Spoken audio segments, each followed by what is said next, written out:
Itu kan dari scholar. Sekarang kita buktikan dulu dari teks aslinya, Ustaz. Begitu caranya, Ustaz. Saling melengkapi, tak ya? Kalau teks aslinya bagian jenengan Pak dosen. Oke, Ustaz. Gedikan saya kalau begini. Nah, lebih bagus itu. Ini kayaknya paling bagus dikasih lihat buat pendeta Hendritan itu, pendeta very clear. Ya, ini kan ada 1 Yohanes 5 ayat 7 ya, Pak ya. Iya itu. Di sini kan di sini tertulis ya, Pak ya. Hoti, hoi, ya kan, ini yang merah-merah hoti, hoi. Kemudian di sini trace, ya kan? Trace. Mana ini? Ini. Trace, eisin, hoi, marturontes. Tuh. Selesai di marturontes di sini. Artinya cuman apa ya? Gak jangkep nih aku gedein ya. Nih aku gedein nih. Nih.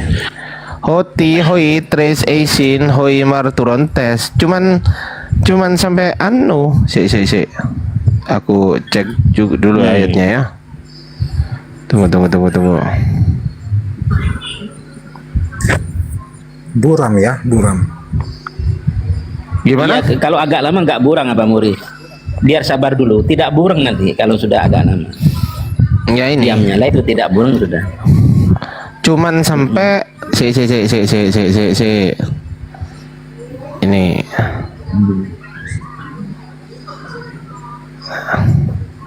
Si ya.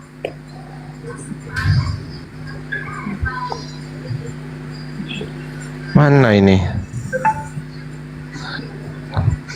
Wah, ini kok nggak bisa digede? Iya, ini. aja. Barsa. Oh, ya. ini bisa. Tuh. Ayat 7-nya cuman berbunyi gini, Pak. For they that testify are three. Selesai. Sebab ada yang memberi kesaksian. Sebab ada 3 yang memberi kesaksian. Selesai. Nggak ada Bapa, Putra, dan Roh Kudus, dan ketiganya adalah satu. Nggak ada. Nah ini nggak ada itu. Makanya itu itu tidak asli kan ya. For they that testify are three. Di sini bahasa aslinya hoti, hoi, tres, eisin, hoi, marturontes. Kemudian ayat 8-nya the spirit and the water and the blood and the three are one. Nah, baru ini yang disebut are one. Bukan berarti kayak ayat sekarang berbunyi begini. Nih. 1 Yohanes. Dan Bapak Firman dan Roh Kudus ya, bukan itu. Bukan begitu. Di air darah dan apa itu? Nih, ini di sini kan ditulis begini. Sebab ada 3 yang memberi kesaksian di dalam surga, Bapa, Firman, dan Roh Kudus, dan ketiganya adalah satu. Ternyata di sini juga ada seperti yang dikatakan tadi sama Ustadz kita. Kita buka di tafsirannya di sini. Nih, bagian ayat ini tidak terdapat dalam naskah-naskah Yunani yang paling tua dan tidak pula dalam terjemahan kuno. Karenanya bagian ini pasti tidak asli, tak ya? Iya, itu sudah sama dengan buku yang saya punya. Ini baru satu ini. Ini baru satu ini. Ya, nanti banyak itu. Oh, saya bisa tunjukkan banyak, tak ya? Banyak itu, banyak banget. Apalagi nanti doktrin penginjilan ke seluruh dunia. Nah ini. Dan ada 3 yang memberi kesaksian di bumi. Wah, ini ngarang juga. Ini nggak ada ayatnya. Dan ada 3 yang memberi kesaksian di bumi. Mana ada di bumi ayatnya? Roh dan air dan darah dan ketiganya. Kalau roh, air dan darah dan ketiganya adalah satu, bener. Tapi ini nggak ada ini. Dan ada 3 yang memberi kesaksian di bumi. Nggak ada ayat ini. Nggak ada. Itu. Tuh pneumakai. Tuh nih. Hudor kai. Tuh ayumakai hoi tres eisin to hen eisin. Apa artinya? The spirit and the water and the blood and the three are one. Tayo. ketiganya adalah satu.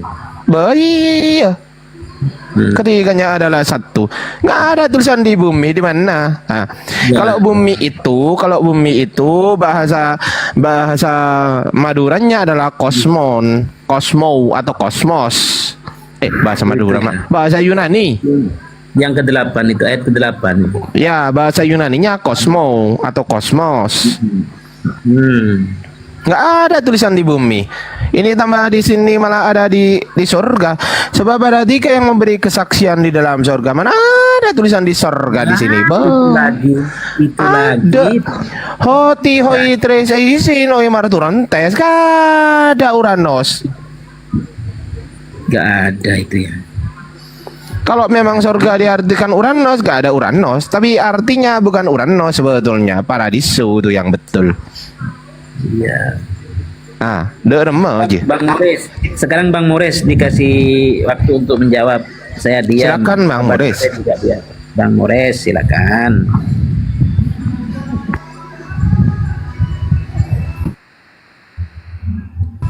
Ya bagus sekali, luar biasa. Sampai nggak bisa Lanjut jawab. Ustaz Romli. Boh, lanjut lagi ta. Mau setelah itu Lanjut.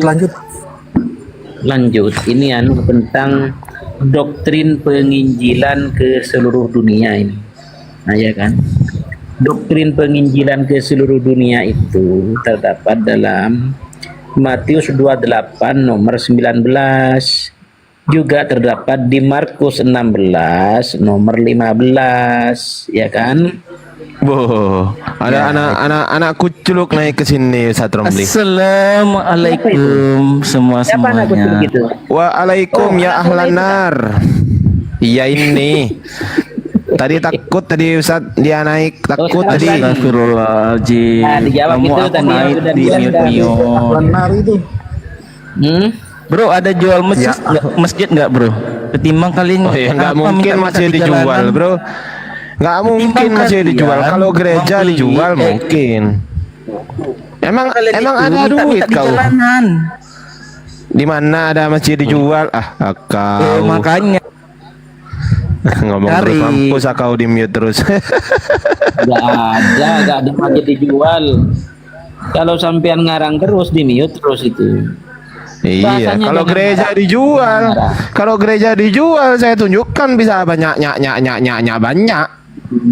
Bang Ardian, bang kali di itu tadi ahlan nar itu artinya apa tuh Bang? Ahli Wah, neraka. bagus itu. minta uang Ahli di neraka. jalanan gitu loh. Kan kasihan liatnya, malu-maluin. Abo, Minta mata uang di jalanan. pertaja.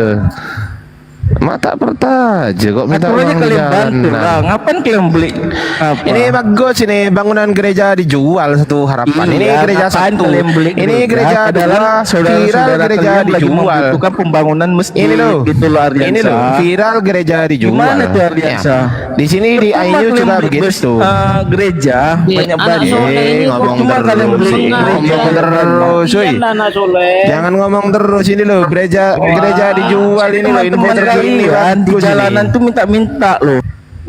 Bagus ini gereja dijual ini. Ternyata bukan cuman di Indonesia gereja dijual. Viral di Klaten gereja dijual. Abodo rem aja. Apa? Ini di Eropa juga gereja dijual dijadikan masjid. Loh. Coba ada nggak masjid dijual dijadikan gereja? Coba ada nggak? Ada. Di mana ada masjid dijual dijadikan gereja di mana? Di Jawa Barat. Ini loh di mana? Di mana? Coba tunjukkan.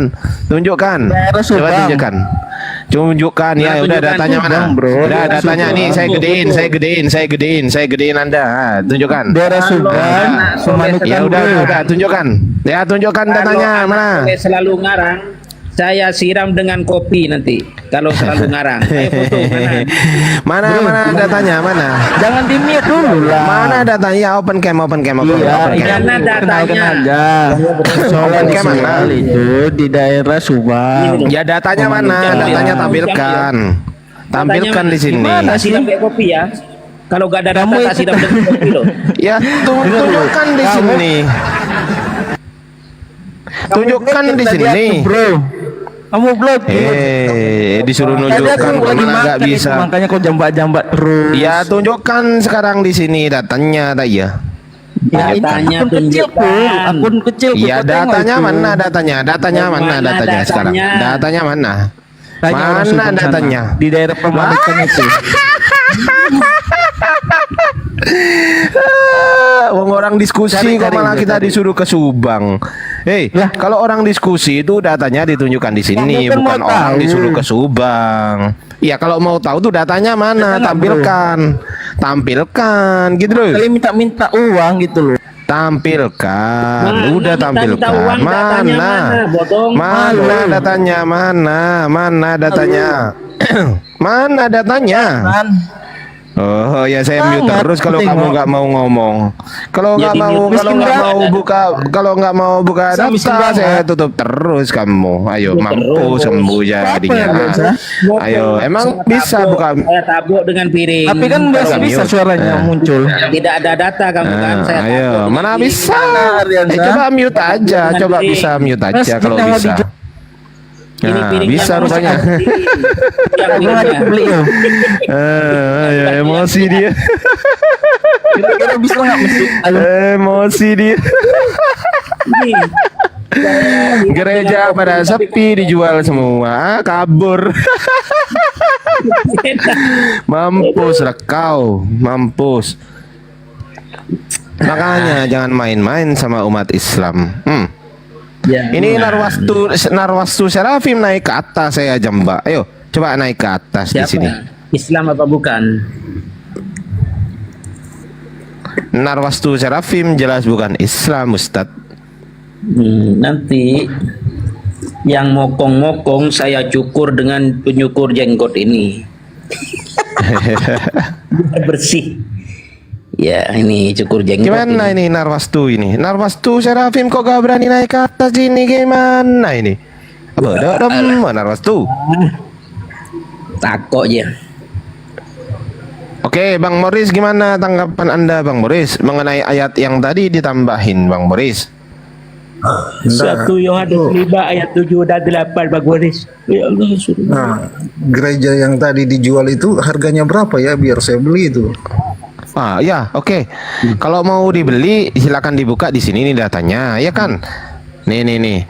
Bangunan gereja dijual. Ini Satu Harapan. Oh, atau ini aku buka satu aja ya. Hidal di gereja dijual jadi Masjid Isa Al-Masih. Oh, ini yang diberi Kodondi nih. ini yang dibeli Kodonitan ini. Ini Masih yang ada dibeli. belum terjual ya? Yang belum terjual masih ada belum? Biar saya Ini beli yang bikin di- kandang. Kurang tahu. Oh, banyak nih ya. Allahu Akbar, gereja Kerasulan baru di Klaten, Jawa Tengah berhasil dibeli oleh Yayasan Pembina Mu'alaf. Kode ditan ini. Yayasan Pembina Mu'alaf ini kode ditan ini. Tuh kan. Tuh, dalam unggahan video memperlihatkan sebuah gereja sedang diturunkan pelang salib yang ada di bangunan tersebut aja. Tampaklah seorang pria sedang naik ke atas bangunan gereja dengan tangan, lalu ia dibantu oleh pria lain untuk menurunkan salib tersebut. Dijual mak gerejanya. Dorem aja gereja mak dijual. Jadi ya. Mai jual gereja. Bang Kita Morris di- boleh izin dulu tanya Bang Morris ya, abang-abang Morris sekalian. Bang Morris. Boleh. Iya, Bang Morris ini tidak meyakini Yesus sebagai sesembahan kan? Tidak meyakini Yesus sebagai Tuhan kan? Yang saya yakin itu Tuhannya Yesus. Masuk. Wah, bagus ini. Wih, bagus ini. Wah, luar biasa ini. Berarti tinggal 2 langkah lagi nih. Tinggal Langkah nabinya siapa gitu aja sudah.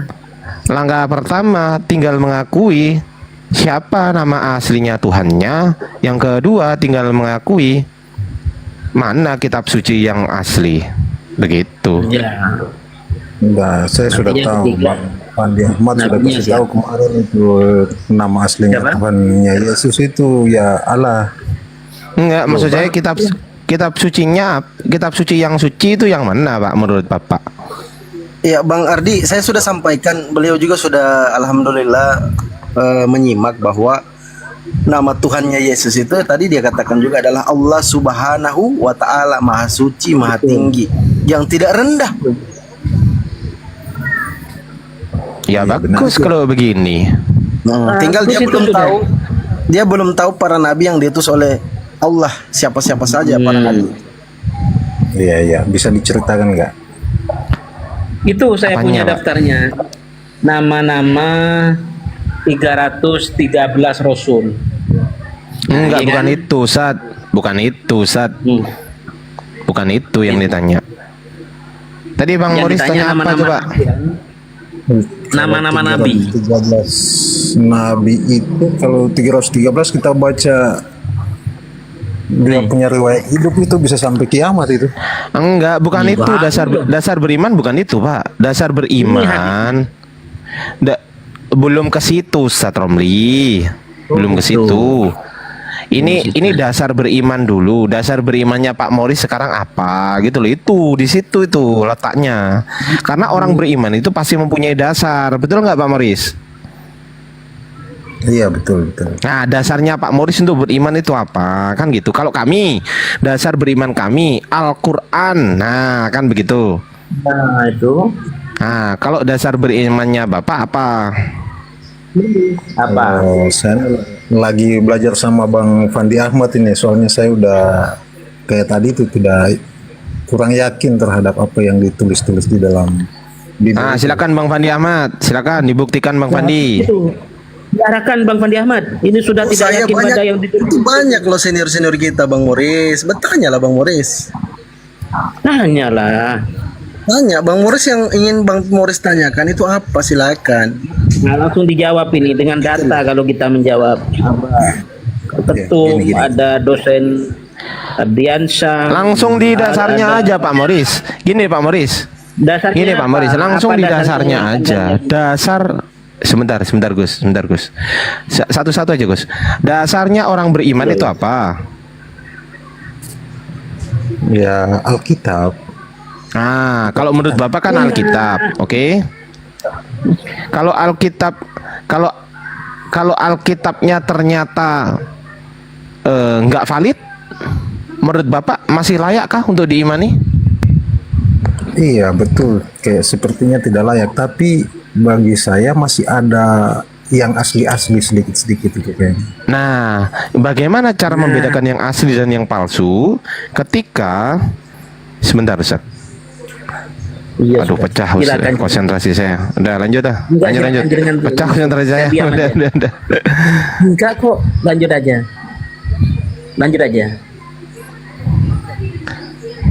Ya, ditutup kamera dulu mungkin Ustadz. Oh Biar- iya, saya tutup aja. Takut ada gambar yang terus- enak-enak itu ya. Iya, iya. Terus di mute juga gitu biar enak. Silakan Bang Ardi.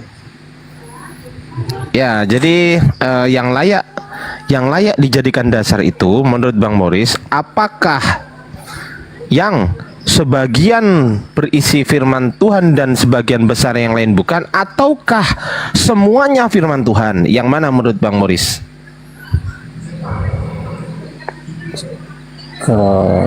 Bagaimana ya cara menjawabnya itu? Ya, gampang Bagian. sekali kan ini kan. Ini pertanyaan ini kan mungkin ya anak SMP juga bisa jawab. Yang layak diimani apakah yang full firman Tuhan atau yang sebagian saja firman Tuhan dan sebagian besar lainnya bukan firman Tuhan? Yang mana yang layak diimani? Kalau Yang- jawaban saya kayaknya tidak akan merujuk pada pertanyaan, karena pertanyaan itu kayaknya saya tidak yakin. Artinya gini, yang patut diimani adalah yang saya yakini gitu. Nah iya, yang kalau gini, tulisan-tulisannya saya tidak yakini, bagaimana caranya saya bisa sesuatu yang diyakini menurut Bang Moris, sesuatu yang diyakini menurut Bang Moris, standarnya apa Bang? Satu, valid nggak? Harus valid nggak yang diyakini Bang Moris? Nggak usah kami ya, nggak usah kami. Pertanyaan saya, sesuatu yang diyakini menurut Bang Moris itu adalah sesuatu yang valid atau tidak? harus valid? Baik, kalau nggak valid, Nggak bisa diyakini. oke. Pertanyaan saya, Yesus disalib, percaya? Sepertinya tidak, saya tidak yakin itu. Tidak yakin. Oke, sebutkan kalau memang di sesuatu itu apa namanya? Di sebagian besar katakanlah 50% lebih di kitab Anda ternyata kok didapatkan bukan dari hal apa namanya, bukan dari sesuatu yang valid, pertanyaan saya sesuai dengan apa namanya, sesuai dengan ini nih standar Anda tadi, masih pantaskah diimani oleh Bang Morris yang notabene tadi Bang Morris melakukan standar harus valid. Nah, masih pantas nggak diyakini oleh Bang Morris? Tidak pantas. Tidak pantas. Gimana? Tidak pantas. Tidak pantas? Tidak. Nah, ya itu. Nah, terus gimana tuh? Makanya saya lagi cari-cari format yang ini gimana caranya ya, ajaran yang paling benar apa segala. Saya lagi belajar ini. Ya, makanya itu saya nyatakan bahwasanya apakah Bang Morris percaya Alkitab Bapak itu valid, Pak? Percaya nggak? Kalau secara totalitas kayaknya tidak valid. Tapi Tidak ada valid. beberapa ayat yang valid. Oke, yang mana yang valid? Contoh, tunjukkan aja. Kita bahas, yuk. Ya, saya tadi bentar lagi. Pertanyaannya gini, saya balik. Menurut Abang Ardian, yang tidak valid yang mana, itu yang dibahas biar enak. Kalau menurut saya, ukuran validitas firman Tuhan di situ ya, di Bible Anda itu saya nggak bisa memastikan. Karena apa? Karena sudah tercampur dengan yang lain. Kecuali menggunakan ukuran Al-Quran, baru saya bisa memastikan. Contoh, ukuran Al-Quran digunakan untuk mengukur validitas di kitab Anda. Contoh, Nabi Isa di dalam Al-Quran adalah seorang utusan, dikonfirmasi di Yohanes 17 ayat 3. Inilah hidup yang kekal itu, bahwasanya mereka mengenal Engkau satu-satunya Allah yang benar dan mengenal Yesus Kristus yang telah Engkau utus. Valid? Oke, valid. Karena sesuai dengan Al-Quran. Jadi ukuran saya adalah Al-Quran. Ya, ukuran saya adalah Al-Quran. Valid. Itu hanya. Tetapi apakah berita ini firman Tuhan? Belum tentu. Yang di Yohanes ya tadi ya, yang di Yohanes. Apakah itu murni perkataan firman Tuhan? Belum tentu. Bisa jadi isinya memang dari Tuhan, tapi redaksinya dirubah oleh orang yang menulis. Bisa nggak? Bisa. Nah, Benar, tapi kalau Al-Quran, redaksi dari Tuhan tidak pernah berubah sampai yang dituliskan, nggak pernah berubah. Itu kalau Quran. Bedanya itu, Pak. Itu ya.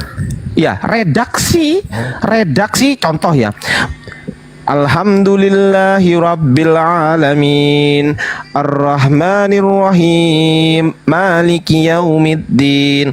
Itu dari Tuhan sampai kepada Rasulullah. Ya begitu itu. Dari Rasulullah sampai kepada para murid para sahabat yang menulis. Ya begitu itu. Dari para sahabat yang ditulis sampai kepada saya yang saya baca sekarang. Ya begitu itu. Tetap gak berubah. Itu bedanya, Pak. Luar biasa. Dan itu bisa saya buktikan. Bisa. Gitu. Tapi kalau narasi yang ada di Yohanes 17 ayat 3 itu, apakah saya harus bilang dia firman Tuhan? Bukan. Saya nggak percaya itu firman Tuhan. Tetapi kalau berita itu sesuai dengan Al-Quran, saya menyadari sebagai berita yang benar. Nah, itu benar. Bukan berita firman Tuhan, bukan. Tapi bukan redaksi firman Tuhan. Sorry, saya ralat ya. Itu bukan redaksi firman Tuhan, tetapi berita yang benar. Nah, itu baru saya sepakat. Jadi berbeda ya, antara berita yang benar dengan redaksi firman Tuhan itu berbeda kalau menurut saya. Bisa dipahami ya, Pak Morris? Iya. Bisa saya tanya sedikit? Ya, silakan, Pak. Kalau gitu menurut Bang Ardian, itu firman itu sebenarnya definisinya apa sih, sehingga Perkataan Tuhan. Kalau firman Perkataan Tuhan. berarti Perkataan atau itu perintah bukan Tuhan? perkataan Tuhan. Bukan. Berarti itu bukan perintah. Bukan. Maksudnya bukan narasi, bukan perkataan, bukan narasi langsung dari Tuhan yang tidak dirubah, bukan. Oh, Gitu loh. iya. Paham ya? Bisa. Jadi contoh nih, Pak. Contoh, aku kasih contoh. Aku kasih contoh ya, bentar ya. Nah, mari kita buka Quran kita ya. Nah, Quran. Oke ya, Quran Kemenak. Bang Fandi tidur kayaknya, nggak apa-apa lah. Oke ya, nah ini di sini kan kelihatan nih, Pak. Bismillahirrahmanirrahim. Tunggu ya.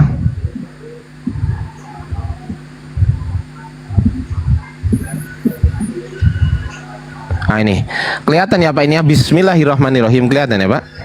Di sini ada Alhamdulillahirabbil alamin, kelihatan ya Pak. Ya, ya. Ah, ini narasi dari Tuhan yang tidak boleh dirubah. Bahkan Rasulullah ketika menerima ini tidak boleh dirubah meskipun maknanya sama dari makna dari Tuhan, nggak boleh dirubah. Jadi kalau memang diterima Alhamdulillahirabbil alamin, berarti harus Alhamdulillahirabbil alamin. Nggak boleh mengatakan gini, Allah sempat berbicara kepadaku, katanya Allah adalah Allah itu harus dipuji, Allah itu Tuhan semesta alam. Oh, nggak boleh ditambah gitu, nggak boleh. Nggak gitu. Bedanya itu ya Pak ya. Meskipun maknanya sama, paham ya Pak ya? Iya, iya, iya. Ya gitu. Jadi kalau ini asli diterima Alhamdulillahirabbil alamin, begini ya begini. Kalau Begitu. proses turunnya itu berarti dari Allah kepada malaikat baru kepada Rasulullah. Muhammad. Ya betul. Nah, baru kepada para sahabat. Gimana? Baru kepada para sahabat ya. Kemudian Ya betul disampaikan kepada para sahabat dan para sahabat langsung mencatat Pak, langsung mencatat. Ada hadisnya itu. Nih saya kasih ya. berarti langsung terkonfirmasi juga saat itu ya Pak. Betul, ada yang namanya proses verifikasi ya, ada yang namanya proses verifikasi. Jadi ketika gini, contoh, saya mendiktekan kepada Pak Morris ya. Tolong diulangi ya Pak Morris ya. Tolong diulangi ya. Tolong diulangi. Nasi goreng itu enak. Tolong diulangi Pak. Nasi goreng itu enak, tolong diulangi. Sesuai dengan itu, nggak berubah. Jadi ketika saya mendiktekan ke Pak Morris, Berarti contoh langsung. ya, Pak Morris, tolong dicatat ya. Siap Bang Ardi, aku harus mencatat apa? Tolong catatkan nasi goreng itu enak. Selesai. Nasi goreng itu enak gitu doang, ya. Nasi goreng itu enak. Setelah dicatat oleh Pak Morris membacakan kembali apa yang Bapak catat kepada saya untuk sebagai bentuk verifikasi. Paham ya, Pak? Iya, paham. Nah gitu. Jadi kalau ini salah, ternyata nasi goreng itu kurang enak. Loh, aku tadi ngomong gimana? Aku nggak ngomong gitu. Aku tadi ngomong nasi goreng itu enak gitu loh. Oh ya, sorry dihapus. Nah gitu loh Pak, paham? Ya. Nah itu Quran begitu. Oh, kalau Alkitab ini kan memang sudah terputus beberapa puluh tahun baru di Wow, konsinyalisasi. bukan puluh tahun Pak. Mohon maaf Pak, ratusan tahun Pak. Iya. Mohon maaf ini kodeks tertua Bapak. Saya punya ini kodeks tertua Bapak, namanya Kodeks Sinaiticus. Ini ditulis pada abad keempat. Nih Kodeks Sinaiticus. Ini abad keempat Pak. Abad keempat ya. Ya, ini abad keempat. Yesus naik ke langit abad berapa? Abad ke-1 kan? Iya. Nah, ya kan. Saya punya Kodeks Sinaiticus, saya juga punya Kodeks Vatikanus, ya. Kayaknya masih loading. Nah, gitu. Nah, nih, saya punya Kodeks Vatikanus langsung dari Vatikan nih, Pak. Dan saya bisa menunjukkan perbedaan di Kodeks Sinaiticus dan juga Kodeks Vatikanus. Dan juga beberapa kodeks yang lain saya bisa menunjukkan, Pak. Ini kodeksnya, Bapak. Loading. Nah, ini nih. Bahasa Yunani. Ini ya. Iya. Saya bisa menunjukkan perbedaannya banyak sekali di sini, Pak. Oh gitu ya. Begitu. Iya. Mau saya tunjukkan salah satunya? Boleh. Oke, sekarang Bapak ada Alkitab nggak di situ? Sekarang ada Alkitab nggak sekarang Bapak? Ada. Oke, silakan buka Alkitab Bapak. Markus 16. Markus pasal 16. Coba dibuka dulu. Markus Pasal 16. pasal 16 ayat. Ayatnya ada berapa totalnya? Ayatnya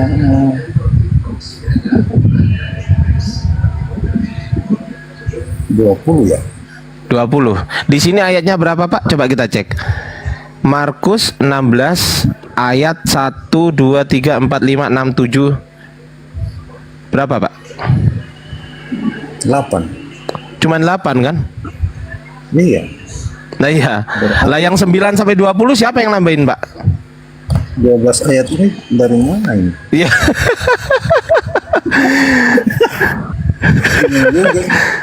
Kalau gini Pak, kalau jawaban teman-teman Kristen gini jawabnya. Oh itu ada di kodeks yang lain. Ini ya saya kasih tahu jawaban teman-teman Kristen ya Pak ya.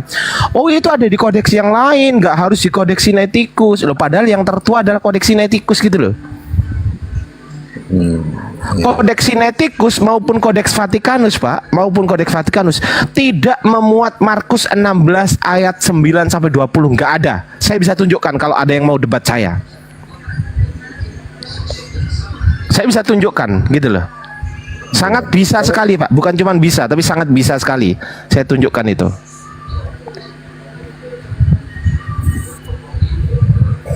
Itu. Iya, iya. Ya itu dari mana tiba-tiba muncul? Tiba-tiba muncul di abad kelima, namanya kodeksnya adalah kodeks Bezai. Pertanyaan saya, kodeks Bezai ini rujukannya dari mana? Udah 500 tahun baru muncul tuh ayat. Abad kelima Ada di kodeks apa tadi? Kodeks Bezai, tiba-tiba muncul di kodeks Bezai ini. Kodeks Bezai abad kelima, tiba-tiba ada ayat 9 sampai 20. Ini catatan saya. Tiba-tiba ada di sini. Padahal di Sinaiticus gak ada, di Vatikanus gak ada. Nah, ingat ya Pak, kodeks tertua Bapak hanya Sinaiticus dan Vatikanus. Ini tertua, abad keempat. Abad Gitu. kelima baru ditemukan ya Pak. Abad kelima baru ada kodeks Bezai. Nih, kalau nggak percaya kita buka. Baru ada, tapi halaman berapa ya? Si halaman berapa ya ini ya? Halaman 675. Oh, 675. Oke. 675. Ah, ini 675 ya. Tiba-tiba ini. Tiba-tiba ada. Markus 16. Iki apa kali sampe niki? Nggih. Nggih 4 iku, Bu. Nah ini. Ini Markus 16 sampai 7, 8, 9. Nah, ini 9, 10, 11, 12, 13, 14. Ya, ini dari mana ini, Pak? Tiba-tiba muncul kan? Nih kelihatan ada angkanya. Kelihatan nggak, Pak? Iya, iya. Nah, tiba-tiba muncul ini. Ini dari mana ini, Pak? Mungkin Roh Kudus baru datang mungkin ya. Wah, itu kacau itu, Pak. Berarti belum selesai ini. Kacau. Ini apa ya? 16.1 nih apa ya? 16.1 2. Ya, kelihatan nggak 16-nya, Pak? Iya, iya. Ya, 16 1 2 3 4 5 6 6 ya, 6. Kita next pick. 6 ya, 675 ya. 6 7 8 9 10 11 12 13 14. Loh. Baru muncul. Gitu loh, Pak. Saya juga punya kodeks Vatikanus loh, Pak. Nah, ini kodeks Vatikanus. Saya bisa buka juga ini. Saya bisa buka juga ini. Markus halaman berapa ya ini ya? Tapi ya percuma ya, kan nggak lagi apa, nggak ngerti bahasa Yunani juga kan, gitu kan. Saya bisa tunjukkan. Kalau suruh nunjukkan, kalau ada yang nantang di bawah, katakanlah teman-teman Kristen yang nggak terima, mana Ardi tunjukkan bahasa Yunaninya, saya tunjukkan. Itu. Saya bisa bacakan itu. Nah, itu dari mana kira-kira Pak? Kok tiba-tiba muncul abad kelima itu? Bukan cuma itu Pak. Dicatat ya Pak ya. Markus 16 ayat 9 sampai 20 nggak ada. Yohanes 7 ayat 53 sampai Yohanes 8 1 sampai 11 ayatnya nggak ada. Satu perikop nggak ada itu Pak. Satu perikop, bukan satu ayat. Tuh. Satu Yohanes 7 ayat 53 sampai dengan Yohanes 8 ayat 1 sampai 11. Ada nggak ayatnya itu?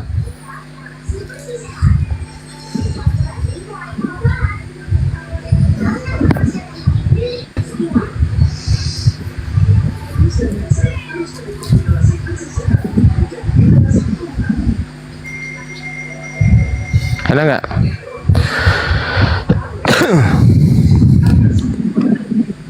Sampai ayat 53 aja. Ya, terus Yohanes 8 ada nggak ayat 1 sampai 11? Yohanes 8.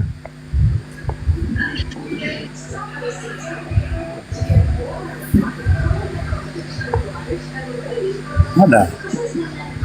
Ada kan? Iya. Oke, ada. Oke, ada kan? Berarti kan? Iya. Di sini nggak ada, Pak.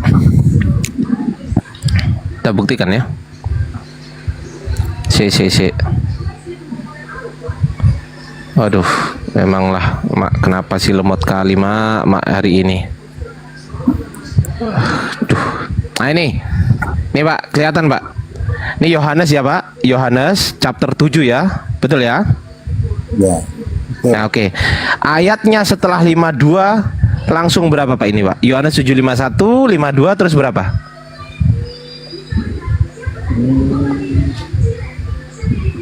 Kecil ya. Lanjut. Nah, kecil, saya gedein Pak. Ah nih, 12, 13, 14. ah Yohanes 7:53-nya ada nggak di sini? Nggak ada. Ah Yohanes 8 ayat 1, 2, 3, 4, 5, 6, 7, 8, 9, 10, 11 ada nggak? Nggak ada. Nah iya, terus dari mana tiba-tiba muncul ini? Roh Kudus baru datang tuh. Aduh, kacau kalau gitu Pak. Ya udah, mau bikin gimana lagi? Pasti jawabannya Elia Miron juga begitu. Kenapa Pak? Jawabannya Elia Miron juga gitu. Wah kacau. Masuk akal nggak Pak jawabannya Pak? Tidak rasional sih. Wah iya itulah. Tapi kalau Al-Quran Pak, kalau Al-Quran saya bisa menunjukkan manuskrip aslinya dari abad pertama Hijriah sampai detik ini tidak pernah berubah. Tung begitu. Iya, karena dihafal itu juga. Oh Itu ya, bukti utama. sorry, aku ada rapat. Ustadz Romli lanjut dulu ya. Aku ada rapat. Iya, iya. Oke, aku standby di sini ya. Oke, lanjut dulu. Nanti dibagikan amplop rapatnya, dibagi kita semua. Enggak rapat Zoom aku. Lanjut dulu ya. Pak Moris jangan keluar dulu ya, lanjut. Pak Muris jangan keluar. Saya tambahin dari Pak dosen Ardiansa Arif. Begini Pak Muris. Kalau di Al-Quran, di samping ditulis dan penulisan itu di kurma, di daun kurma, itu atas sepengetahuan baginda Nabi Muhammad ya. Di samping itu setiap ayat yang turun pasti dihafalkan oleh baginda Nabi, dan hafalan itu ditularkan kepada ratusan ribu sahabat Nabi. Begitu, itu faktor utama yang dimiliki oleh umat Islam, tidak oleh umat-umat yang lain. Hanya Al-Quran yang bisa dihafalkan ya.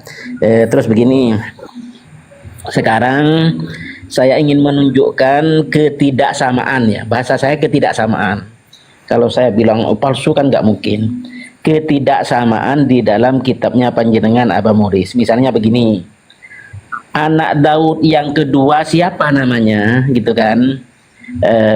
Menurut 2 Samuel 3 ayat 2 dan 3, nama anak Daud yang kedua namanya Kileab, ya kan? Sedangkan menurut 1 Tawarikh 3 ayat 1, nama anak Daud yang kedua itu Daniel. Ini kan sudah berbeda itu, ya kan? Nah, jadi itu yang banyak nanti, hampir ratusan ayat itu. Misalnya ini lagi ya, di Yerusalem Daud mengambil beberapa gundik atau tidak mengambil. Nah, ya kan? Ya, Daud mengambil beberapa gundik dan istri menurut 2 Samuel 5 ayat 13 sampai 16. Tetapi tidak mengambil, Daud hanya mengambil beberapa istri saja, tidak mengambil gundik maksudnya. Itu 1 Tawarikh 14 ayat 3 sampai 7. Ya, itu sekarang misalnya lagi, berapa anak-anak Daud dari gundik di Yerusalem? Menurut 2 Samuel 5 ayat 13 sampai 16, 11 orang. Tetapi menurut 1 Tawarikh 14 ayat 3 sampai 7, 13 orang. Ya kan? Banyak lagi, misalnya di kota mana Daud mengambil tembaga? Menurut 2 Samuel 8 ayat 8 di kota Betah dan Berotai. Tetapi menurut 1 Tawarikh 18 ayat 8 di kota Tibat dan dari Kun. Sudah banyak ketidaksamaan ini. Banyak lagi ya. Jadi sehingga dari hal yang demikian, ini yang aneh ini begini Abah Muris. Yang sangat agak mencolok itu ini sampai brodol bukunya ini. Menurut Matius 2 ayat 1 saya baca ini. Sesudah Yesus dilahirkan di Bethlehem di tanah Yudea pada zaman Raja Herodes, datanglah orang Majus dari timur ke Yerusalem. Jadi menurut Matius 2 ayat 1 Yesus lahir zaman Raja Herodes Agungnya. Nah, ya kan? Padahal menurut Lukas 2 ayat 1 sampai 6 ada tertulis begini, bukan zaman Herodes kan, tetapi zaman Raja Kaisar Agustus. Pada waktu itu Kaisar Agustus mengeluarkan perintah menyuruh mendaftarkan semua orang di seluruh dunia. Jadi kayak sensus penduduk itu loh. Ketika mereka di situ tibalah waktunya bagi Maria untuk bersalin. Jadi menurut Lukas ayat 21 menurut Lukas 2 ayat 1 sampai 6 Yesus lahir pada zaman Kaisar Agustus mengadakan sensus penduduk yang berakhir pada tahun 7 Masehi. Sedangkan menurut Matius 2 ayat 1 Yesus lahir zaman Herodes ya, di mana Herodes wafat pada tahun 4 sebelum Masehi. Mana yang benar ini? Lahir 4 sebelum Masehi atau lahir 7 Masehi? Ini kan sama-sama tertulis abahku. Nah, begitu juga misalnya sampai brodol ya. Nah ini, begini. Ternyata saya punya salinan, kalau ini saya baca ini, saya tulis. Penyalinan atau penterjemahan kitab suci, kitabnya Bapak itu, sampai brodol Pak. Ini sebentar. Ini saya baca, saya mau izin untuk untuk apa? Untuk ada ini. Nah, ini kan buku Al-Qur'an.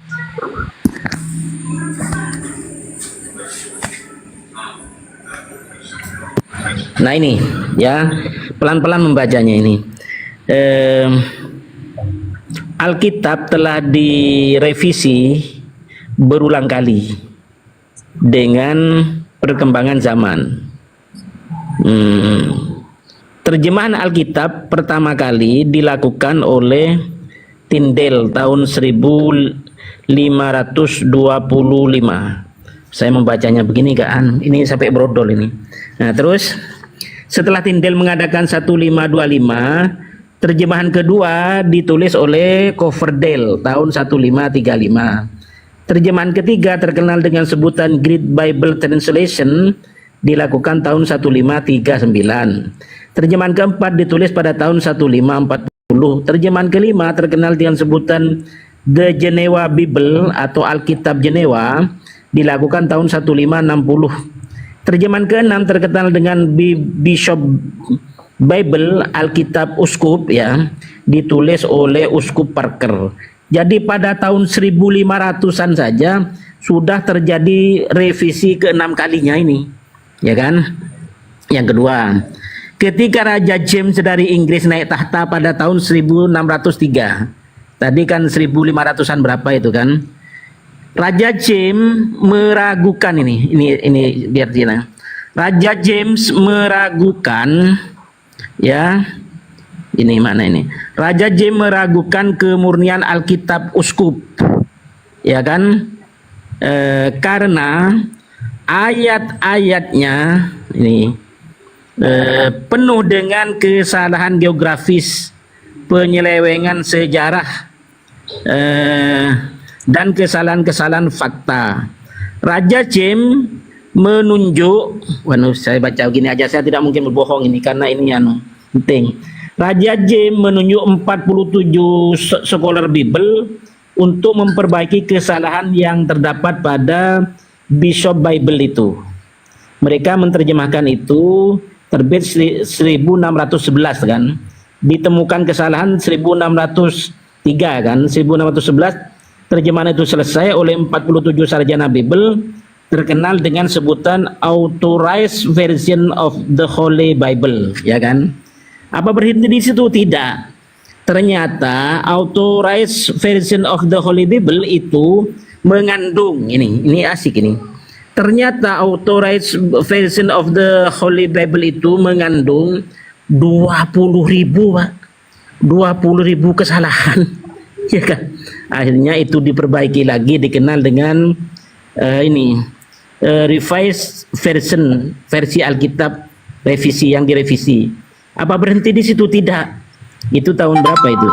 Tahun 1901 orang-orang Amerika menerbitkan Alkitab menurut versi mereka sendiri.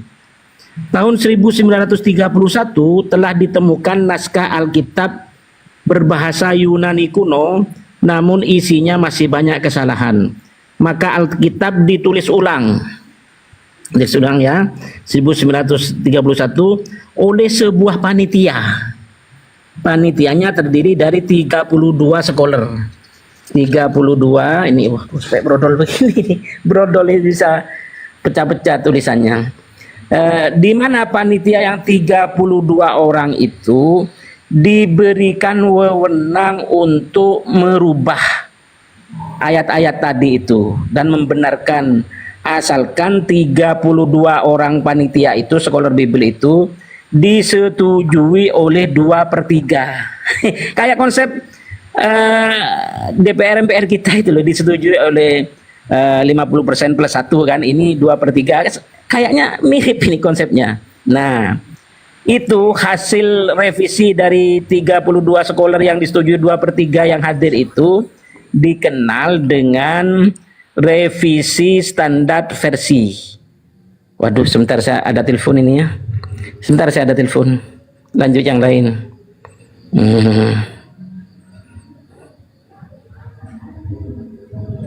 Thank you, Abang.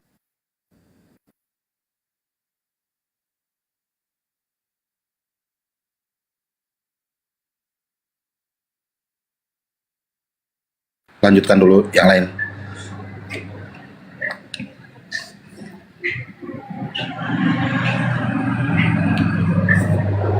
Wah, kemana Bang Morris tadi?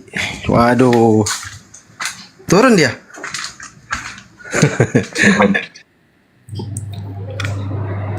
Ustadz lagi terima telepon tos. Yang lain dulu Ustadz kayak.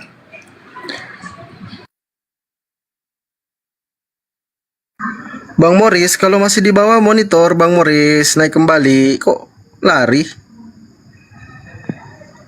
Mau belajar kebenaran kok menghindar dari kebenaran. Inilah kawan-kawan kita Kristen.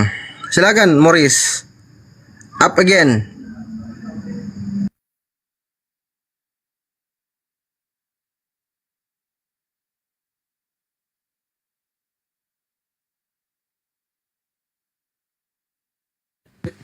Cek. Siap. Lanjut. Ya itulah kenyataannya ya teman-teman ya. Itu data loh ya. Jadi pertama itu ya Inggris itu memang ya berapa kali revisi gitu ya. Jadi Inggris itu pernah menjajah republik ini gitu. Terus kemudian Belanda ya berapa kali revisi. Terakhir itu 1972 direvisi lagi. Kemudian terakhir kali yang paling update nih tahun 2023 bulan Mei kemarin direvisi terus. Jadi sesuai perkembangan zaman. Tapi sayangnya revisinya oleh LAI ini gitu tidak akurat juga menerjemahnya. Masih banyak istilah-istilah Islam yang dipakai. Maksudnya kalau sekali revisi yang totalitas lah gitu loh. Jangan ada faktor-faktor misionarisnya gitu loh. Iya, jangan dari kata-kata kosakata apa bahasa Arab itu kan dikaburkan lagi makna, misalnya Nabi, Rasul, Alkitab, ya Allah itu kan iya dihapus saja loh. Tapi sayang orang Kristennya nggak ada ini senior abahan di Celebes, tidak ada Bang Morrisnya, gimana ini? Ya nggak apa-apa, yang penting kan udah disampaikan berdasarkan data. Oh iya, iya berdasarkan data itu tadi. Jadi akan lebih elok lah jangan menggunakan kata-kata nabi, kata-kata rasul, kata-kata Maaf ya, Pak kitab, Ustadz. kata-kata Allah. Hah? Maaf, tadi ada telepon. Oh, Bang Muris ya. Itu tadi ya Bang Muris. Saya menunjukkan Iya, bahwa saya- ternyata terjemahan Bible-nya panjenengan itu mengalami revisi sekian banyak. Dan bahkan tadi tahun 1700 berapa itu ditemukan 20.000 kesalahan. Tidak sedikit 20.000 kesalahan itu. Itu yang pertama ya. Oke, Pak Ustadz. Sebentar dulu ya, Ya. Pak Ustadz. Saya lagi dipanggil ini. Oh, nanti baru kita lanjut. Saya butuh belajar banyak ini. Tidak Tapi apa. nantilah. Bang Muris ya. Udah. Ya Bang Muris. Ya ya. Terima kasih ya Bang Muris. Makasih. Itu Makasih apa banyak, Pak Gus? Ustadz. Banyak. Ya, Gus Andi Selebes itu beliaunya ada tugas itu. Monggo panjenengan Gus Andi Selebes dan senior yang lain dilanjutkan ya.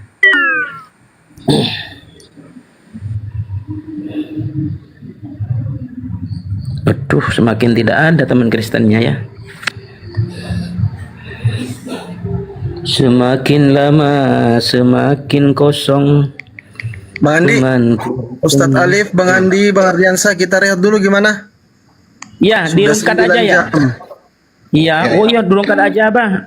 Bang Andi, Fandi Ahmad. bentar dulu dirungkat Ustadz, bentar dulu Ustadz. Iya, iya, siap. Bang Ardiansa, Bang Andi, gimana? Enggak lagi live kan? Enggak lagi live. Biar kita tutup dulu Bang Andi, Ustadz Alif. Monitor Bang Andi. Lah, kok turun? Ya udah, Ustadz Romli tutup lah. Iya, ya. Kafaratul siap. majelis. Tidak usah, marilah kita tutup pembacaan Alhamdulillahirabbil alamin. Terima kasih, mohon izin mohon maaf salah lahir batin. Wallahul muwaffiq ila aqwamit thoriq. Assalamualaikum warahmatullahi wabarakatuh. Waalaikumsalam. Warahmatullahi wabarakatuh.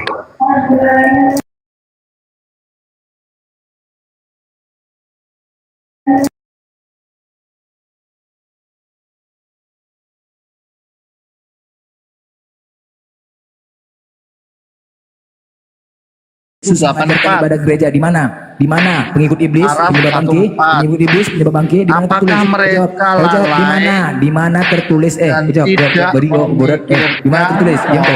Diam. Banyak. Penyebab bangkit. Penyebab bangkit buat macet. Kau Denny. Di mana? Tertulis. Borat. Kalau tak, binatang. Di mana? Di mana Glenn? Babi Glenn. Dan penipu Glenn semua. Muhammad Di mana? Kau bisa diskusi nggak? Kau bisa diskusi tidak nggak? Bisa lain diskusi nggak? adalah Bisa diskusi nggak kau? seorang Diam. Bisa diskusi nggak kau? Mampus kau. Mati kau. Mau dipukul kau ini. Kau disiksa kau dalam kubur kau. Siksa kau, mati kau. Dua Glenn. Nggak otak. Di mana? Kau bisa diskusi nggak? Bisa diskusi nggak kau? Bisa diskusi nggak kau? Mau jadi kerja kau? Bisa diskusi nggak kau di sini? Kenapa jadi ngaco begini sih? Bisa diskusi nggak kau? Yang kuat dari tadi kau ngoceh-ngoceh aja. Kalian bisa diskusi nggak? Kalian kalau mau ngoceh-ngoceh nggak usah di sini. Kau apa yang ditanya lain yang kau jawab. Kau kalau nggak bisa diskusi turun aja kau. Ten ini nggak pernah diberes kalian memang. Kalau kau nggak bisa diskusi kepanasan kau turun. Kau skip aja komal ini. Gak usah kau dengar. Terima kasih, saya turun dulu ya. Ini ya, 11 ayat Muhammad Turun lah kau, turun kau, nggak perlu kau ini. Turun kau. Memang kan nggak mampu kau kan Jangan dikasih turun dulu. Jangan dikasih turun. Mau diskusi baik-baik nggak? Nggak bisa bang, nggak bisa. Ngoceh aja dia. Makanya kau tampilkan Kristen itu bagusnya di mana gitu. Coba Bang Handi diterapin. Coba benar tanya, ajaran Kristen. coba abang lah coba. Ya coba. Bro, kamu bisa diskusi baik-baik nggak gantian gitu? Kamu menguasai apa? Coba saya ajak dia baik-baik. Diskusi menguasai apa? Jangan permalukan dirimu di sini loh. Coba baca yang tadi. Data tadi baca.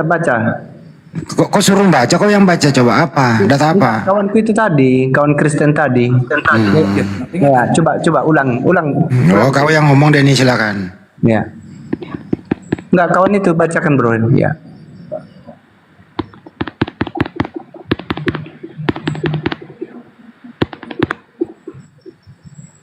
Tunggu, Bang Blender kena report.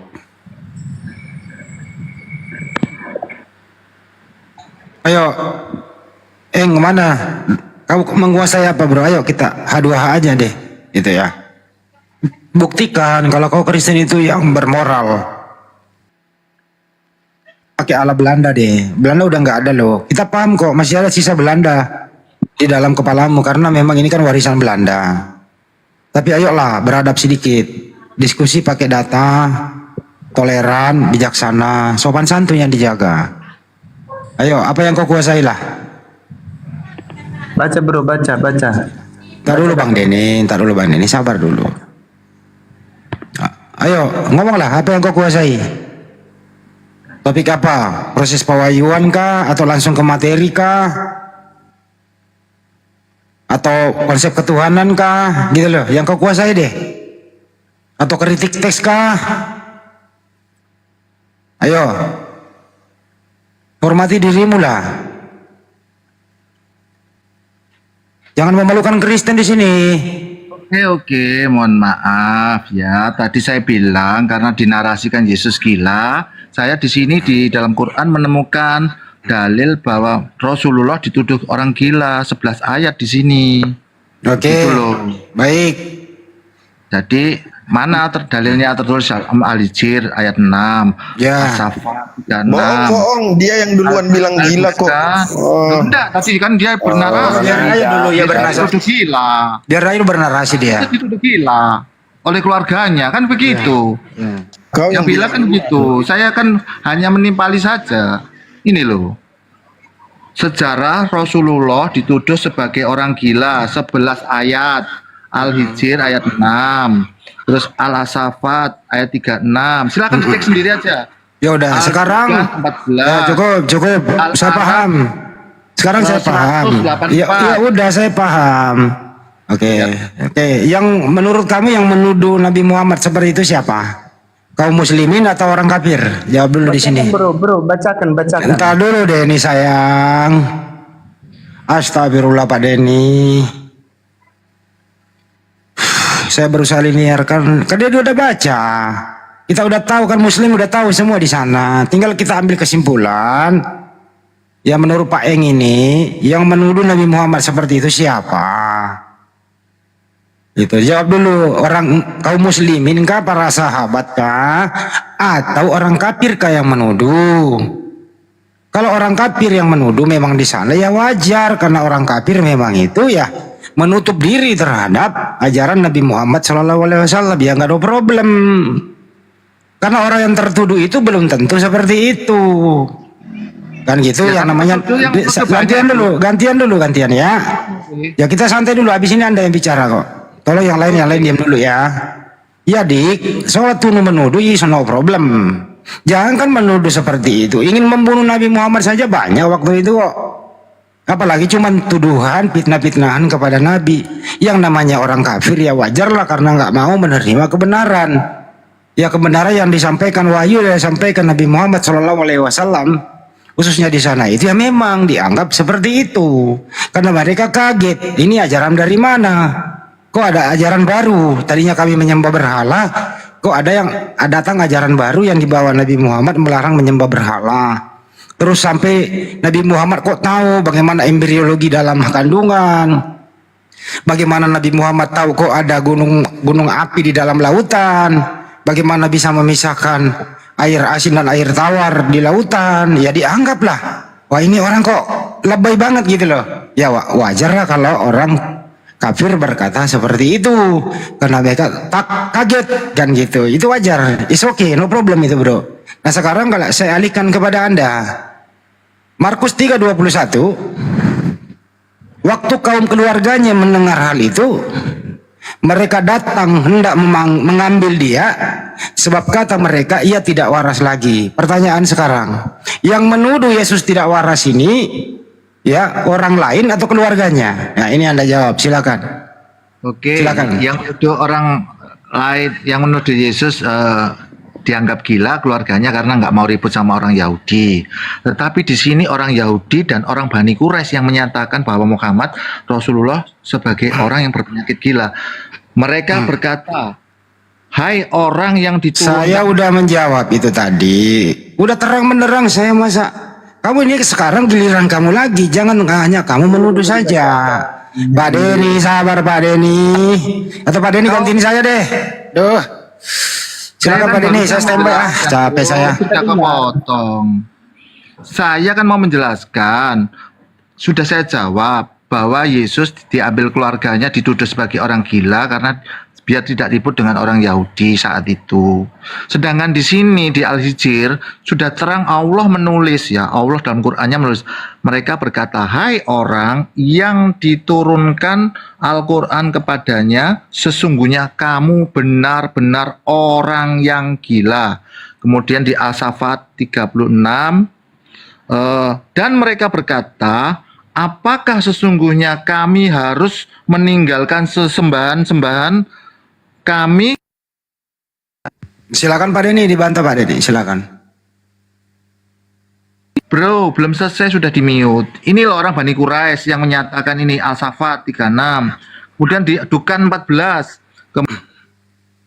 Aduh, jangan di mute dong, jangan di kick gitu loh. Saya kan tadi udah jelas, Pak Denny sih suka sedikit. Pak Denny silakan Pak Denny, gantian.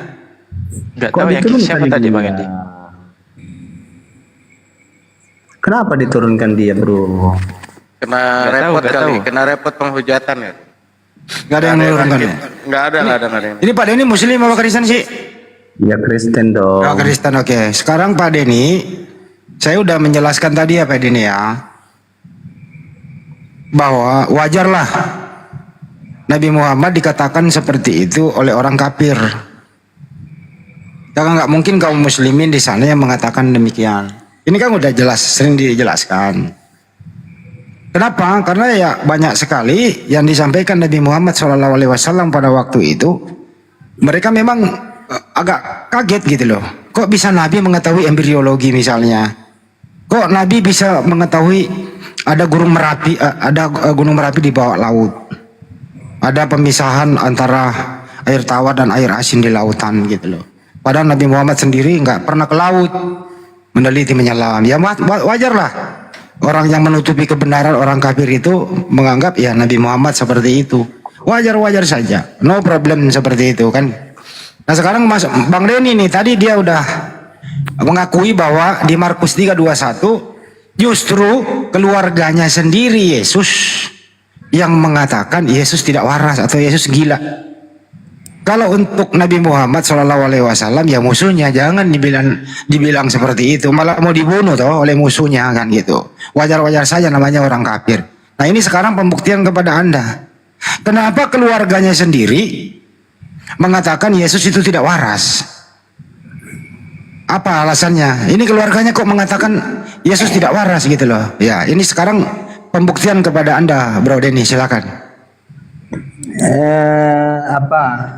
Hendy, kamu kan guru bahasa Indonesia kamu kan? Ya kan?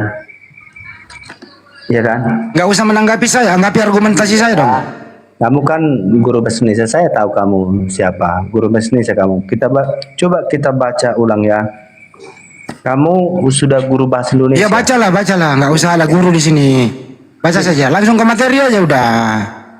Nggak usah nangis, nggak usah baper, langsung ke materinya. Temamu tadi sendiri udah mengakui yang barusan ngoceh tanpa titik koma itu. Dengerin dulu. Berapa tadi? Temamu sendiri tadi udah mengakui bahwa memang keluarganya Yesus yang mengatakan Yesus gila. Itu loh. Ya sekarang apa penyebabnya? Silakan giliran kamu loh. Waalaikumsalam. Silakan. Berapa tadi? Matius berapa kita baca bersama? Ya, kamu nggak. Matius 3:21. Matius. Markus. Markus 3:21, sorry. Oh, sebentar ya. Markus. Pak De gantiin saya, Pak De. Dari tadi saya ini capek saya ladenin orang-orang kayak gini. Markus 3 ayat 21. Jangan pergi dulu kamu Hendy. Kamu guru bahasa Indonesia kamu. Biar kita uji di sini Hendy. Ngapain saya pergi, ini rumah saya kok. Kok saya pergi sih? Karena ada guru saya senior saya, ya saya dahuluin dia dulu lah. Kau ini gimana sih? Kita ini beradab umat Islam itu. Ngapain saya pergi di rumah saya? Oke. Kamu Hendy, guru bahasa Indonesia ya. Kita uji kamu di sini. Markus 3 ayat 21. Waktu kaum keluarganya mendengar hal itu, mereka datang hendak mengambil dia. Sebab kata mereka, ini mereka di sini orang-orang di situ, bukan keluarganya. Ia tidak Katanya tahu bahasa Indonesia. Masa bahasa Indonesia yang begitu jelas? Coba kawan-kawan yang mengerti bahasa Indonesia ya. Coba. Waktu kaum keluarganya mendengar hal itu, sebaiknya kita baca dulu ayat mereka yang mau mengambil Yesus itu siapa? Orang-orang yang ada di situ atau keluarganya? Saya baca dulu ayat 20 mulai ya. Katanya tahu bahasa Indonesia, begitu jelas saja masih bingung. Dia bisa Kemudian bahasa, Yesus dia bisa masuk bahasa ke semut sebuah dia, rumah. Ustaz Sugi. Bahasa Maka semut dia datanglah bisa. orang banyak berkerumun pula. Bro, Sehingga makan pun mereka tidak dapat.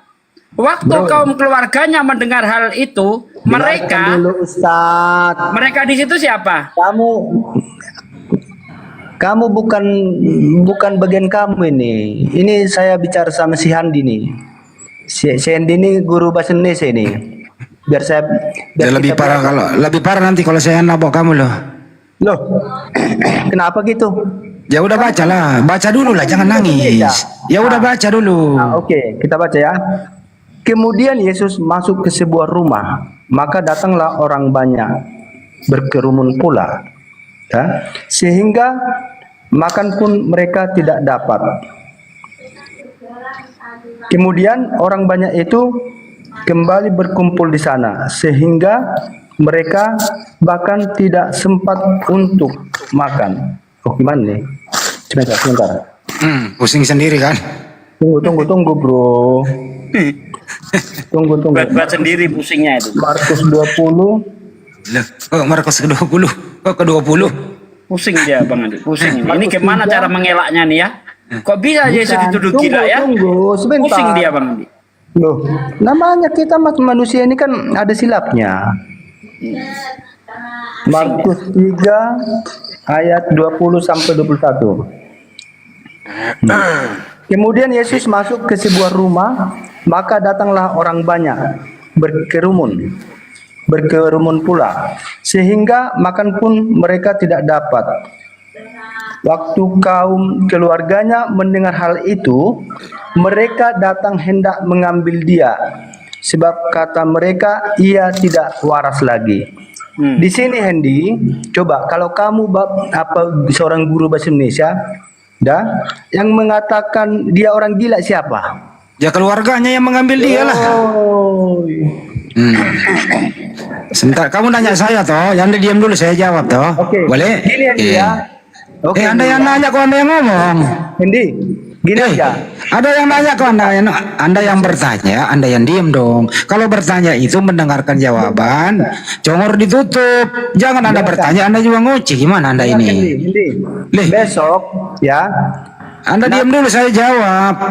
Kan ada yang nanya. Hendy, gimana sih? Iya. Dia yang nanya terus dia yang marah-marah, gimana ceritanya ini? Hendy, kamu guru bahasa Indonesia, besok coba saya. Anda yang nanya, dia sendiri yang jawab. Kayak seorang dosen ya, Ya biarinlah, ngaca lah. Supaya ini diluruskan, supaya kita mempunyai narasi. Bahasa Indonesia aja nggak lurus. Iya. Jelas-jelas di situ konteksnya jelas. Waktu kaum keluarganya mendengar hal itu, mereka datang hendak mengambil dia. Sebab kata mereka kaum keluarganya itu, ia tidak waras lagi. Mau diputar kemana? Mau putar kemana itu? Hendy, anak kecil pun tahu itu. Kamu kuliah di mana, Hendy? Oke, saya jawab ya. Ya gantian bicara, kau bicara terus nggak memberi kesempatan saya bicara. Saya hormati kamu loh di sini. Mikrofonnya Pak deh. Ya. Sekarang giliran saya bicara ya. Tadi teman kamu itu yang agak sedikit agresif di sini gitu. Dia udah mengakui loh. Rekamannya ada di YouTube saya. Temanmu sendiri mengakui bahwa memang keluarganya yang mengatakan Yesus gila, tapi karena supaya tidak terlalu dipublis, ya mereka mengamankan Yesus. Kamu sendiri loh yang ngomong tadi. Saya setuju dengan teman kamu tadi. Nah sekarang mestinya kau nggak melawan saya, melawan temanmu sendiri sesama Kristen. Dia mengakui bahwa keluarga Yesus sendiri yang mengatakan dia gila. Kau sendiri yang berbeda pendapat dengan Kristen pada umumnya. Tadi teman-teman ingat gak waktu saya tanya dia ngakui gak kalau keluarganya mengatakan dia gila? Kristen yang tadi yang satu itu. Betul apa betul? Betul.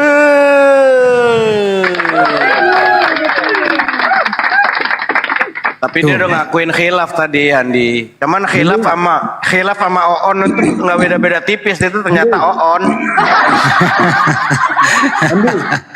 Andi, kamu seorang guru bahasa Indonesia. Ya, dia malah menyerang ini personal, nggak menyerang data. Lucu kali orang konten ini. Kalau argumentasi dia menyerang personal. Seperti ini kamu seorang guru. Ini namanya logikal falasi, bawa terasi. Hah? Kamu kuliah di mana? Saya nggak pernah kuliah bang, tapi saya. Kamu guru bahasa Indonesia. Masa begini jelas saja nggak paham. Kamu guru bahasa Indonesia. Iya bang, saya nggak pernah kuliah. Ada 3 kata mereka ya. Di sini ada 3 kata mereka di ayat pertama. Mereka di situ adalah orang yang berkumpul di rumah. Ya. Ya, terus di ayat 21. Mereka itu adalah kaum keluarga Yesus. Mau kamu larikan kemana itu? Ya? Waktu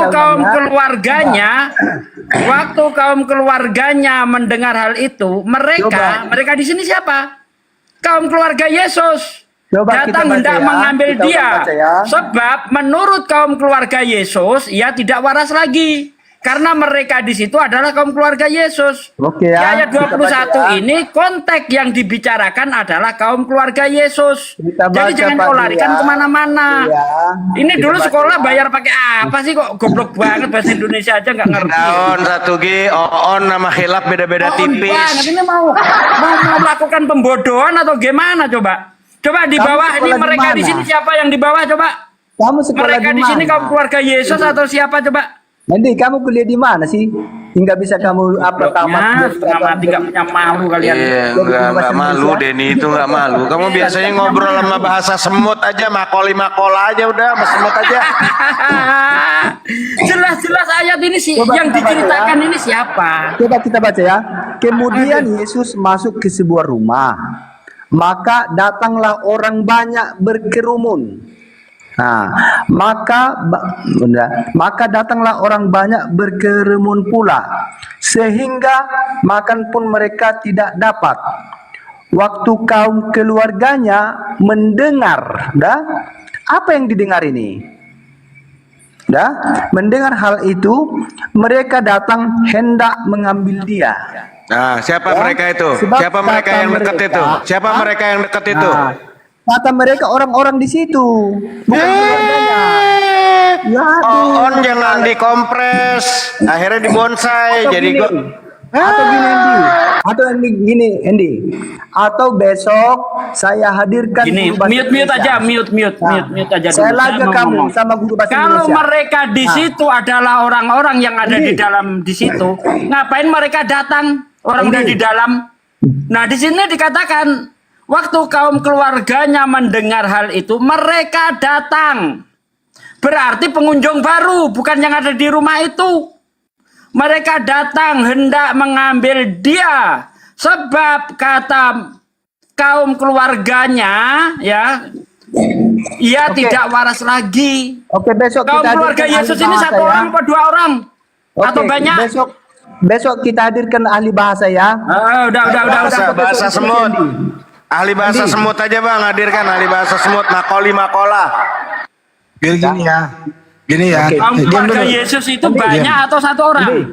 Jam berapa kita besok untuk diskusi? Saya tanya, kaum keluarga Yesus itu banyak atau 1 orang? Ini orang ngomong melulu sih, aduh. Andi, kaum keluarga Yesus itu banyak atau 1 orang?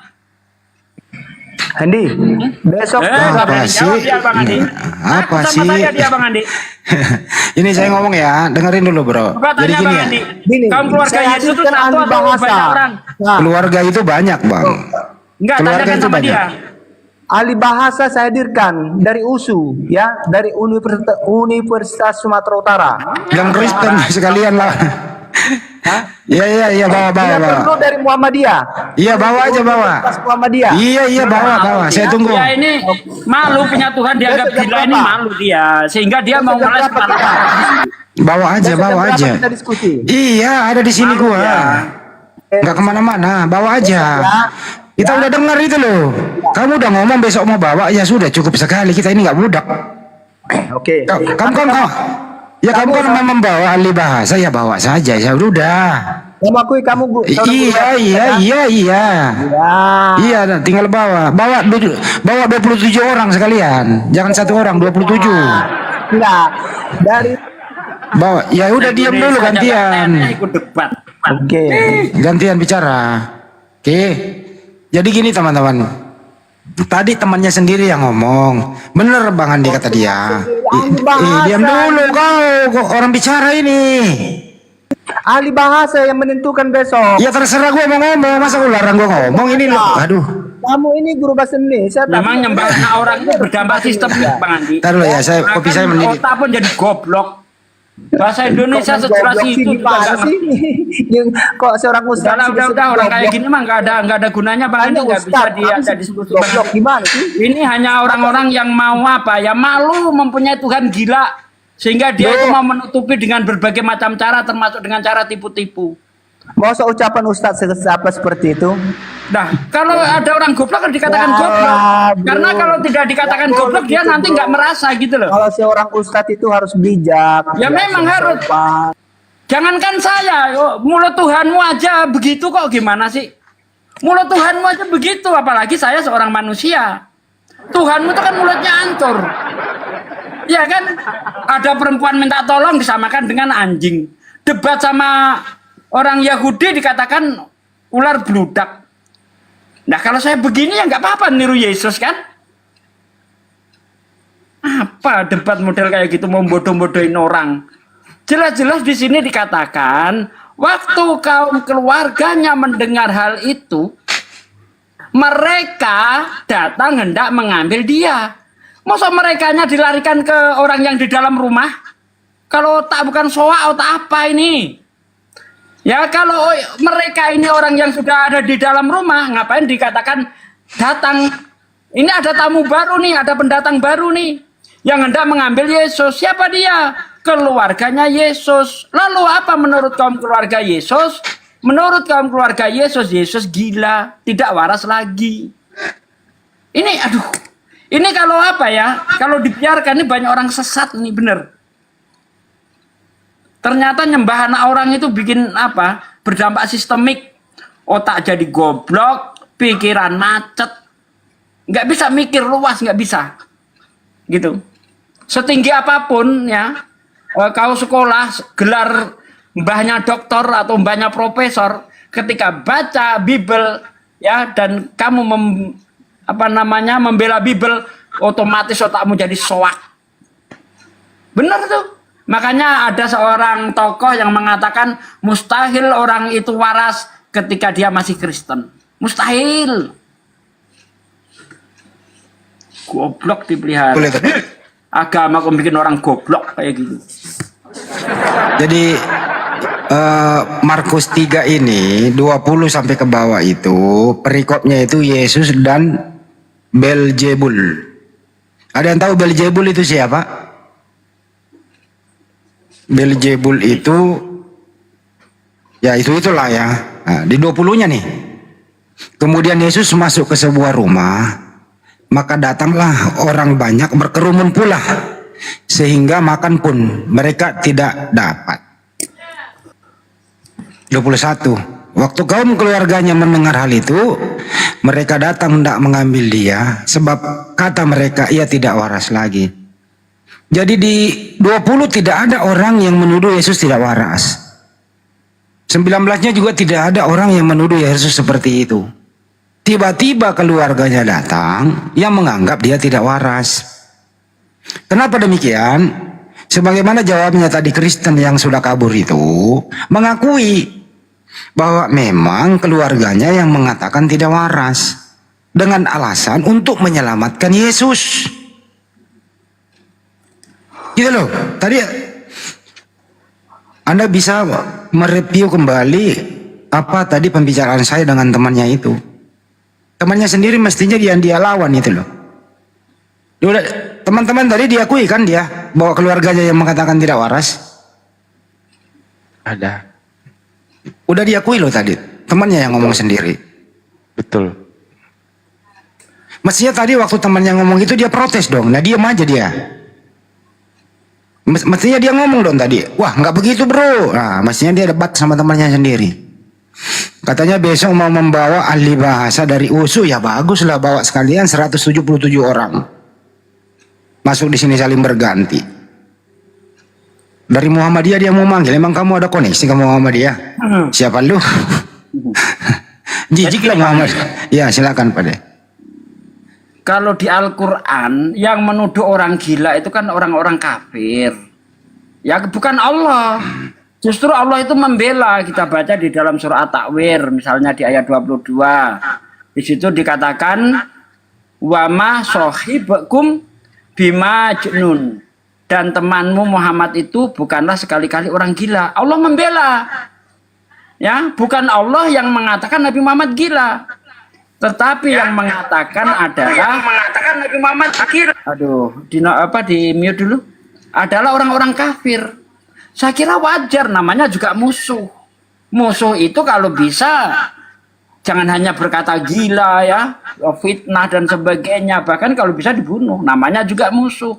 Wajar mengatakan musuhnya itu gila, menjelek-jelekkan musuhnya itu sudah wajar. Tetapi yang aneh ini justru kaum keluarganya sendiri yang mengatakan gila. Tidak ada pembelaan di situ terhadap Yesus, nggak ada. Bapaknya nggak pernah membela, Yesus bukan gila, enggak. Justru Bible menunjukkan bukti Yesus gila. Contoh, saya kasih contoh ya. Ketika Yesus mendekati pohon ara. Nah ini saya tanya dulu sama Bang Andi. Bang Andi, kalau saya punya pohon rambutan, ya kan, terus saya tebang ngamuk, dasar rambutan nggak ada gunanya, saya tebang kau nggak ada buahnya, padahal saat itu tidak sedang musim buah. Kalau ada orang melihat kelakuan saya, kira-kira saya dikatakan gila nggak Bang Andi? Bloon dan gila. Bloon dan gila. Kenapa? Karena ngamuk kepada pohon yang tidak sedang berbuah karena memang bukan musim buah. Nah itu yang dilakukan Yesus di dalam Markus 11 ya, Anda baca nanti dari ayat 12 sampai ayat 18 itu. Ketika Yesus merasa lapar, dia melihat pohon ara. Yesus mendekati ya, siapa tahu ada buah yang bisa dimakan. Padahal saat itu tidak musim buah. Nah karena Yesus sampai di situ dia hanya melihat daun-daun saja, maka dikutuklah pohon ara itu sehingga kering. Karena saya tidak bisa ngutuk, bisanya menebang, saya tebang. Yesus bisanya mengutuk. Nah ini kan perbuatan orang gila ini. Betul enggak? Betul. Selamat siang semuanya. Dibela Yesus bukan orang gila, justru ditunjukkan sifat Waalaikumsalam warahmatullahi wabarakatuh. Waalaikumsalam warahmatullahi wabarakatuh. Justru ditunjukkan bukti kegilaannya gimana sih?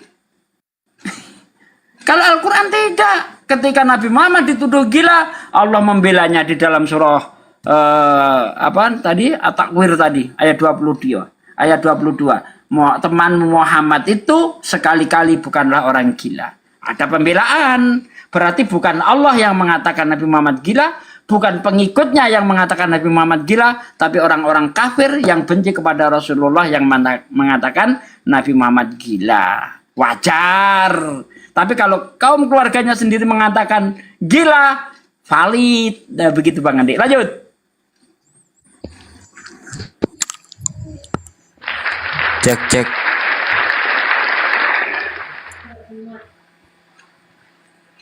Ya, gimana Romo? Lanjut. Wah, sinyalku tenggelam ya. Kenapa? Jadi ada 3 poin di situ Pak D yang Pak D sebutkan itu tadi.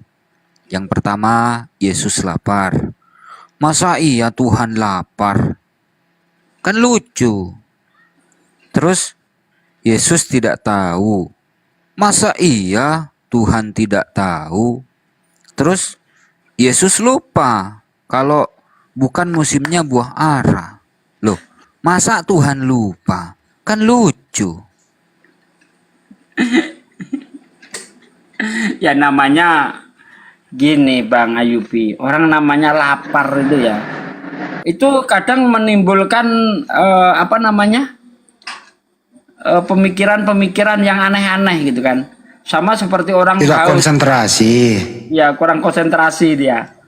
Nah sama kayak orang haus itu kan, melihat apa begitu kehausan, melihat aspal itu seperti ada air tergenang, melihat padang pasir itu seperti air tergenang. Itu namanya orang lapar, pemikirannya itu, pikirannya udah nggak bisa mengontrol emosinya. Wajar toh Yesus itu lapar, terus menyangka ada pohon ara. Wah, namanya orang lapar, kalau udah kelaparan betul itu, lihat pentungan hangsip dikira paha ayam Bang Ayubi.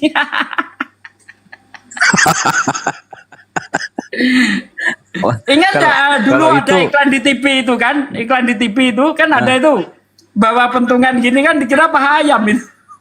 Oh namanya orang lapar. Gini dikira paha ayam itu. Assalamualaikum. Waalaikumsalam warahmatullahi wabarakatuh. Waalaikumsalam warahmatullahi wabarakatuh. Boleh numpang? Waduh, berisik bang. Bang ada musik berisik bang. Oke siap. Menjauh dulu. Dimatikan dulu musiknya bang. Menjauh dulu dari sana bang. Siap. Ya silakan bang. Kalau udah enggak ada musik silakan. Ini live di YouTube bang, nanti kena copyright nanti.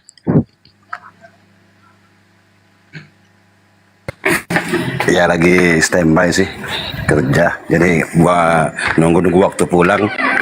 Mau belajar juga nih. Ya, lanjut. Ada konsep baru lagi Bang Handi. Ya, Bang. Ada kakek-kakek membuktikan Yesus itu Tuhan dengan dalil matematika katanya. Jika B sama dengan C dan A sama dengan C, berarti Yesus itu Tuhan katanya. Rumus baru itu. Kakek, jika B sama dengan C dan A sama dengan C, berarti Yesus Tuhan katanya. Semudah itu mereka mengarang-ngarang untuk membuktikan Yesus Tuhan, ya Allah. Gak ngerti orang tuh kata membuktikan itu maksudnya apa gitu, nggak ngerti orang itu. Pokoknya ngoceh gitu aja, ya kan? Jadi izin ya. Jadi besok malam dia mau bawa ahli bahasa dari USU katanya. Kita buktikan aja. Suruh jumpa kami yang di Sumut dulu aja Bang Andi. Kalau emang orang USU. Dia kan mau masuk sini bang, biarin aja. Kita hormati lah, bagus lah kalau dia bawa. Sekalian kita kuliti saja satu persatu. Ntar dulu Pak Bejo ya. Ntar dulu abang sayang. Pak Bonansa tadi disuruh ngomong, katanya nunggu pulang. Jadi kita buktikan saja besok, biar dia naik sekalian. Aduh ini orang. Di sini ada yang Kristen enggak? Di pasar banyak bang, di pasar, cari di pasar. Di sini belum ada. Orang lagi ngomong kok. Cari di pasar bang nanti. Pasar malam, mungkin banyak bang. Kelihatan kok orangnya itu. Pakai rok pendek atau celana pendek, kekecilan itu celana adeknya dipakai. Nah, tuh pasti tuh. Ajak dia ngomong. Jadi besok malam dia mau bawa dari USU, ahli bahasa. Ya sekalian aja. Kita bahas semuanya ya. Mulai dari sampulnya dulu gitu kan. Sampulnya dulu. Alkitab ini dari mana coba. Baru kembali ke original teks kata Theos, Apostolos, Biblos dulu. Biblos dulu. Iya kan dari awal dulu itu bang. Saya ulang ya. Dari USU. Mulai dari sampul kita buka. Biblos artinya apa, Alkitab artinya apa. Terus kemudian masuk halaman pertama, Theos di Indonesiain apa? Apostolos di Indonesiain apa? Kurios di Indonesiain apa? dan seterusnya kan begitu. Bagus kalau bawa. Aduh, gue demen itu. Gue demen. Biar narasumber yang dia bawa itu menabok congornya sendiri gitu loh. Nah, manakala yang dia bawa ini gitu loh tidak jujur sesuai keahliannya dia, gue yang tabok congornya ahli kayak begituan. Sekarang kita bongkar-bongkaran loh. Mudah-mudahan dia hanya berdasarkan hawa nafsu saja, tapi dia benar-benar mencari ahli. Silakan bawa ahli, kita lebih demen toh. Bagaimana teman-teman? Lebih suka kan kalau ada ahli naik? Tapi ahlinya jangan sampai ada kepentingan. Gitu aja sih, netral gitu, senetral-netralnya. Telat juga lu mau bawa ahli bro. Mestinya kemarin ahli bahasa itu lu sodorkan kepada LAI sebelum TB2 2023 itu. Telat lu pada, telat gitu. Udah dirilis baru lu mau nyari ahli. Itu sih pendapat saya untuk sementara. Lanjut yang lain.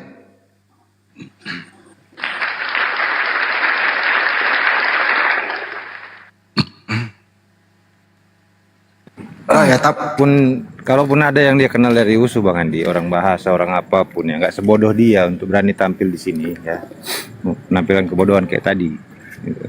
Ya, kalaupun ada ini ya, karena mereka orang akademis. Kalau kami di Sumatera Utara ini menghormatin siapapun yang menampilkan ilmunya itu, gitu ya. Kami paham, orang-orang yang paham siapa, bagaimana cara berdialektika. Kami bukan orang yang biasa berdialektika di langsung perorangan publik. Kami tahu gitu, nggak ada orang yang sebodoh dia itu yang dari akademisi, nggak ada. Paling ngebohong di sini. Ini ditonton publik, memang media sosial, tapi bukan untuk berbohong. Ya, room ini kami buat memang untuk ilmu, bukan untuk bohong di sini. Jadi jangan permalukan diri Anda lah. Tampilkanlah Kristen itu ada manfaatnya. Ada yang benar yang bisa kalian sampaikan di sini sehingga kami bisa menghargai kekristenan itu, menghormatinya, ya, tidak melakukan hujat-menghujat, dan kalian tidak terkena hukum. Itu yang kami coba tampilkan di sini. Bukan kami mau nampilkan kalian untuk menghujat supaya terkena hukum, bukan. Kami peringatkan siapapun ya yang salah menggunakan kata-kata dan media yang bisa mengakibatkan kalian itu terkena jerat hukum.